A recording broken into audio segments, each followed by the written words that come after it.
Templeton jest mało znanym inwestorem w świecie inwestycji, ale trzeba przyznać, że był legendą. W tym materiale postaramy się odpowiedzieć na pytanie, jakie było najlepsze zagranie na rynkach finansowych Johna Templetona. Witam na kanale Shaolin, miejscu, w którym możecie rozwijać wiedzę z zakresu rynków finansowych i spółek dywidendowych. No dobra, ale jak zawsze musimy zacząć od początku.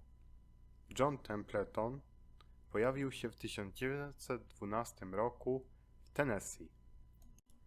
Młody John pochodził z bardzo dobrej rodziny, która często podróżowała, co później odbiło się też na życiu dorosłego Johna. Matka była osobą wykształconą, co na tamte czasy było trochę dziwne, a ojciec był przedsiębiorcą. Na życie Johna i jego brata duży wpływ miał też ich wujek, John Vela. Wujek dawał dużą dozę wolności chłopcom, szczególnie w rządzeniu. Chłopcy mogli kupować nawet dynamit w pobliskim sklepie, a co dokładnie z nim robili, lepiej nie pytajcie. John już od najmłodszych lat miał zdolności przedsiębiorcze. W wieku 17 lat założył biznes z winem, można powiedzieć, że o podejrzanej jakości. Młody Templeton był typowym luzakiem, ale luzakiem, który jest wyjątkowo pracowity. Tutaj przejdziemy do ojca Johna, który stosował bardzo ciekawy trik motywacyjny w stosunku do swojego syna. Młody John musiał co roku zdobywać wysokie stopnie na koniec w szkole. Dzięki temu miał możliwość wzięcia na kredyt beli bawełny. W tych czasach bela bawełny miała prawdziwą wartość. Dzisiaj popatrzylibyśmy na to z politowaniem, ale wtedy było to bardzo ważne i wartościowe. John skończył szkołę średnią i dostał się na Uniwersytet Yale, co spowodowało, że wybrał akurat ten uniwersytet. W sumie był to zabawny sposób, bo spytał zaprzyjaźnionego rolnika na farmie, jaki jest najlepszy uniwersytet. Ten bez zająknięcia powiedział, że Uniwersytet Yale. Ogólnie można powiedzieć, że John był bardzo dobrym studentem. Niestety przez sytuację rodzinną związaną z kryzysem finansowym, jego ojciec nie mógł go już finansowo wspierać w studiach. John był bardzo dobrym graczem pokera i to spowodowało, że miał pieniądze, dzięki którym mógł opłacić wczesne na studia.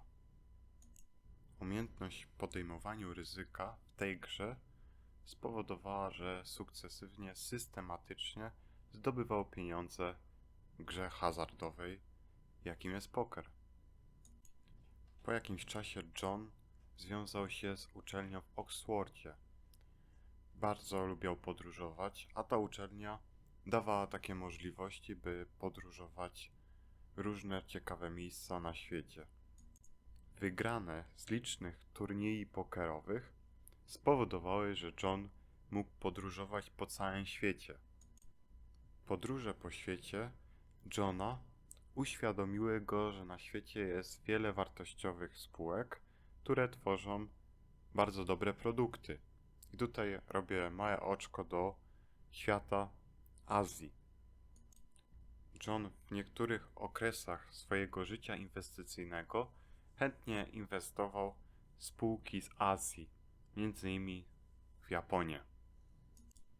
John z tym wielkim bagażem doświadczeń wrócił do Stanów Zjednoczonych i rozpoczął karierę na Wall Street.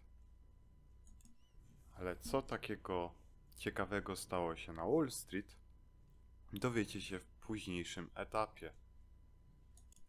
Teraz przeniesiemy się do okresu, gdy John miał 50 lat i przeniósł się na Bahama. Z tego miejsca chciał podejmować większość decyzji inwestycyjnych. Chciał odpocząć od szumu, hałasu oraz całego tego środowiska na Wall Street. Jak większość inwestorów długodystansowych, John prawdziwą karierę rozpoczął po 50 roku życia. Jest taka jedna rzecz magiczna w postępowaniu Johna, którą można zauważyć czytając jego bibliografię czy słuchając różnych wywiadów. Jego zachowania były bardzo często sprzeczne z postępowaniem tłumu na rynkach finansowych. Dodatkowo był nowatorem, osobą, która jako pierwsza zaczęła inwestować na Dalekim Wschodzie, zaczynając od Japonii, Singapuru czy Korei. W tamtych czasach było to traktowane trochę jako herezja i dziwactwo z jego strony. Ale później, jak potwierdza historia, naprawdę w jego wypadku opłacało się to ponadprzeciętnie. John bez wątpienia jest też osobą bardzo religijną. Często można to zauważyć w licznych wywiadach w internecie. My tu gadu, a najważniejsza rzecz w tym materiale nadal nie została poruszona. Jak wyglądało najlepsze zagranie na rynkach finansowych Johna Templetona? Otóż John przed wybuchem II wojny światowej obserwował rynki finansowe. John w 1939 roku wykonał bardzo odważne zagranie. Za kwotę około $10,000 kupił 104 spółki groszowe. Spółki były kupowane mniej więcej za kwotę $100, a co ciekawe, cała operacja była przed wybuchem II wojny światowej. Co ciekawe, z tych 104 spółek 34 zbankrutowały, ale pozostałe spowodowały, że John zarobił 4-krotnie w ciągu 4 lat. Te pieniądze przeznaczył na założenie swojego własnego funduszu inwestycyjnego, ale odróżniał się od innych funduszy tym, że inwestował też w aktywa zagraniczne. Na naszym polskim podwórku podobne zagranie do Johna Templetona wykonał Rafał Zaorski. Oczywiście Rafał Zaorski nie jest inwestorem, jego styl działania na rynkach finansowych to typowo spekulacja giełdowa. Bez wątpienia wybuch konfliktu zbrojnego jest wydarzeniem, którego nazywamy czarnym łabędziem. Dobrze, będziemy kończyć historię tego pana, który przez 23 lata poruszał się na tym świecie w limonkowym garniturze. Jeżeli podobają Ci się takie materiały i uważasz, że są wartościowe, kliknij subskrybuj. I to wszystko w tym ciekawym materiale. Przynajmniej tak mi się wydaje, że ciekawym. Żegnam, Shaolin.